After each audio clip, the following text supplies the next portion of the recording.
Well, hello guys, welcome back to the channel. Today is a brand new day and brand new days of discussion.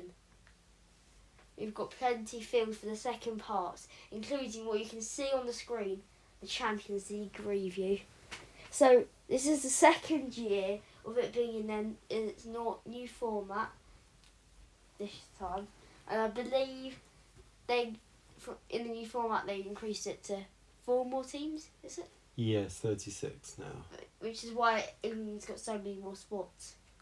Partly why. Partly why. So, and we've got another thrilling episode of things to do. So, for the Champions League, interesting final. Very interesting final. Felt like Arsenal Deserved it. played a lot better than I was expecting. Do they deserve to win though?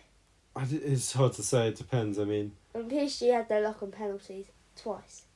Yeah, but you know, you need to be good at penalties, obviously, to win anything. Nearly any successful tournament team has to win a penalty shootout. Not Spain this year. A lot of teams do, and you can't discredit that. And they did. They played okay. They were not at their best, I think it's fair to say. Yeah. But they showed their quality in the semi-final against Bayern, whereas Arsenal were a little edgier against weaker opposition in Atletico Madrid and Sporting. No offence to Arsenal fans, but Bayern Munich and PSG would have been a great final. Yeah, they felt like the two heavyweight teams, and Arsenal arguably did play better in the final. But, you know, defending a lead is difficult, and as well as you do, there can always be a mistake. Yeah. And in this case, there was. And why do Kai Havertz has to keep scoring in Champions League finals? He's pretty good at it. Now teams will sign just to play in the Champions League final. I don't think that's how the transfer window works. Yeah. You'd think Arsenal would keep on to him if that's their goal, is just to win the Champions League final. Man City will find a way to have 116 charges. Ooh, yeah. So, also, the same thing that happened last year, PSG didn't come in the top 8. They had to go for a qualifying round of 32, sort of, round of, like, preliminary round, is that what they call them? Playoff game. Playoff game. Yeah. To qualify for the rest of the tournament, which they did the year before as well. I remember they thrashed, I'm not sure which team it was, in 2025. Someone. Yeah, I think it doesn't matter for them, really. No. I mean, ultimately, League One is normally wrapped up by February. They can go all out in the Champions League. In fact, they probably would anyway. That's an advantage. A bit. I think it is an advantage. It's proved that they've been able to rotate very well, and you know, you can argue that Arteta's unwilling to rotate, which is partly true, but equally, the Prem is a much tougher league than Ligue 1. Yeah. You need to pick your best team out, otherwise, you know, the smaller teams, allegedly, will punish you. Yes. So, yeah, I do think that has an advantage. But they're also a very high quality, well-coached team. So. Yeah. I think we can move on. Yeah. I feel like the Champions League was good this year. I quite like the final. Right, the World Cup review. This was one I've experienced a fair few World Cups in my time. Not as many as me. Not as many as you. You're a bit older than me. But this one was special. It felt very good. Of course, bigger tournament, bigger teams, and weirdly small teams. Yeah, you know, some of the small teams really held their own, and some very much did not. Some countries, including the population of less than Preston. Is that right? Yeah, that's right. Well, it's a good fact. I'm talking about Curacao, where their goalkeeper plays in the most disgraceful league, the second division of American football, or what they call their soccer. Yeah, it was a great World Cup though. A lot of Cape Verde they were very unlucky to get knocked out to Argentina in the round of 32, I thought. They gave a very good account of themselves. Spain, I think, deserved winners in the end. Yes, They I think they were. struggled initially, but pulled through Yeah. very well in some tough games. They drove to Cape Verde. They did draw to Cape Verde, and technically Argentina in 90 minutes, Yes. but still, Unlucky. undoubtedly deserved. Mourinho. Pretty good tournament for the African teams, or I would say decent. Yeah, unlucky. Couple could have gone a little further. Senegal were unlucky. Ivory Coast, I think. Egypt were unlucky against Argentina as well. Yeah. Oh. Morocco gave a typically good account themselves, knocking the Netherlands out. Not a great tournament for the Asian teams, really. No. None in the round of 16. No. Well, so Australia were. Australia and Japan. do we Japan were good, but Do we count unlucky. do we count Australia as an Asian team? I mean, FIFA do, so Okay. yes, I suppose so. Yeah. So Australia and Japan were they the only Asian teams in the? They were the only Asian teams in the knockouts, and Australia were handicapped by having Cameron Burgess, so Yeah. they did particularly well. I think two Asian teams were very unlucky not to qualify for the last 32, including Iran and Iran. Iran. Iraq. Oh no, not Iraq. No, Iraq weren't very good. And South Korea? South Korea. Yeah, South Korea did come third, but I was disappointed in them. Yeah, not being losing- able to beat South Africa. Considering they lost to Mexico, drew to Czechia. They didn't look particularly good, South Africa, when I watched them. I mean, when I was watching Canada v South Africa, that was like they're both teams that Maybe the lowest quality knockout game of all time. yeah, The World Cup. and some other games were Morocco v Netherlands, Brazil, Japan, Brazil, Japan, Argentina, Cape Verde. Heavyweights against heavyweights. yeah, and then you get yes.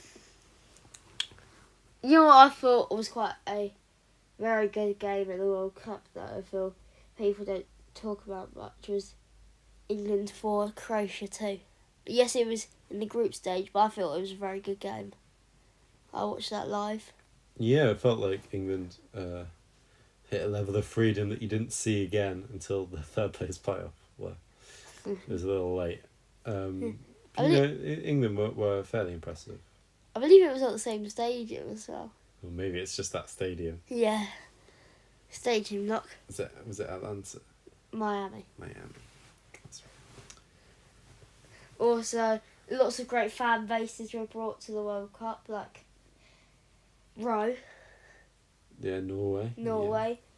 I saw Scotland, like lots of pubs in Boston where they were playing their games ran out of beer. Oh, they kept. I was going to say they threw it over each other when Scotland scored, but that can't have been true. Yeah. It can't have been true. Right. Overall, the World Cup was a real special one, I think. Messi, Ronaldo, Neymar's last one. Well, I'll have to wait and see. Hopefully Messi doesn't go to 2030. I You never know. bet he will go. He'll be really good. Oh, it's Messi, so if he's able to, he'll probably Right. be good. This one we can do a bit shorter because we've basically already done it. An overall season review. I think there's one important thing we haven't touched on, and that's Swansea City's performance. I would say another average year for Swansea City. Yes. Some strong performances when I've gone. Yes. Away in Sheffield, away in Charlton, away in Oxford. Yeah. Two wins and a draw. Pretty solid 3 away Oh, performances. Yeah. Some big goals from Vipotnik. Yeah. Vipotnik, with a particularly good season. Timon, still very solid. Vigouroux, Vigouroux in goal. Cabango, Stamanic, Franco, all having good years. It's going to be an interesting one next year. I think we're missing one important player, unless they're just gone deaf. He scored 2 own goals in one game. Oh, One goal against our bitter rivals, the Hollywood Stars.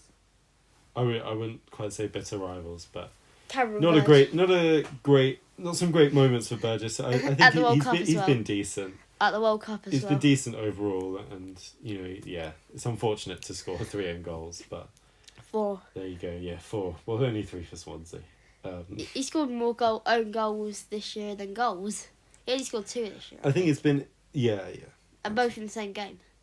Yeah, big win against Nottingham Forest. Yeah, that was a real celebration. And Postecoglou's Nottingham Forest, which is not something.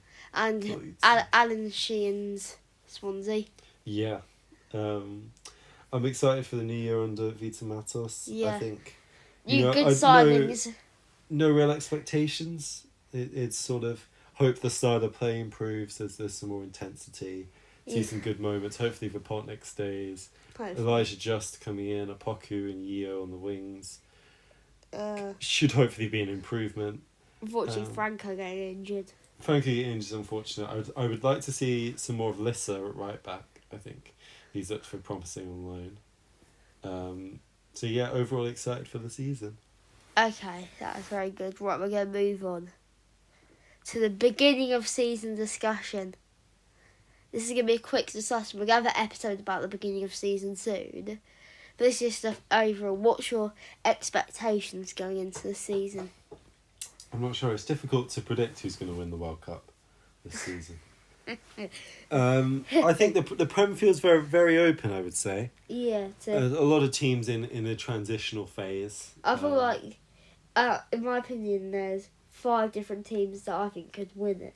I haven't decided who I think is going to win it yet. Yeah, I think the 2 that stand out for me as the obvious favourites are still City and Arsenal. I think, obviously, Maresca at City is a bit of an unknown quantity, but you'd think he would do okay. He's a fairly similar manager. Yeah, we'll touch more on that in our episode about our predictions. Okay. Well, what should we discuss? We can discuss stuff like, what have you thought of Prem transfer so far? Expensive. I mean, back in my day, they used to spend 1 million and a horse on players. 1 million and a horse? Yeah. I don't think any horses were ever included in transfer fees. I don't know which game you were watching. I think the non-league. The quality of player across the league has improved in the last few years, which I think is a good sign for the continued competitiveness. And there's been some really exciting signings that have gone a bit more under the radar. Like Brentford's recent signing of Sangaro from Liga, and he looks like an absolute midfield machine. Chelsea doing what they rarely do and sign players over 30. Yeah, it'd be interesting to see how many minutes they get. I mean, Everton have had, I think, a quietly decent window. Hayden Hackney does look exciting if Moyes actually plays him. Yeah. And Christian Norgard seems like a solid signing. The issue is, what would that midfield be? Would it be like Garner, Dewsbury Hall, and... I think Garner, Dewsbury Hall, Norgard is probably what they might hope to start, with Hackney coming in. Yeah, I think Hackney's got the quality to start for a Prem side. I think Idrissa Gueye is left, so that does leave a hole. Yeah. If that's true. Might have to fact check. Yeah. But there's a lot of teams that I'll be interested to watch. Newcastle should be interesting under a new manager. Yes. A lot of change, but I think a lot of potential to sort of refresh that team. And then some teams on exciting European adventures, particularly Bournemouth and Sunderland, who have not been in Europe in quite a while. Bournemouth ever, Sunderland in quite a while. I mean, just as a thing, how did Brentford not get Europe in the end? Disappointing, but it does give them another good chance this year, with a lot of their competitors being in Europe to get in battle for one of those spots. And I think their squad does certainly look stronger, and they haven't sold any of their key cogs yet, except Henderson. So should be another solid year for them. I don't think they'll sell Igor Thiago. Doesn't seem like he's going to go. Yeah. Right, we're just going to end the episode here. Thank you all for watching. Hope to see you soon. Make sure to like and subscribe. It'll really help the channel. And thank you for watching. Goodbye. Goodbye.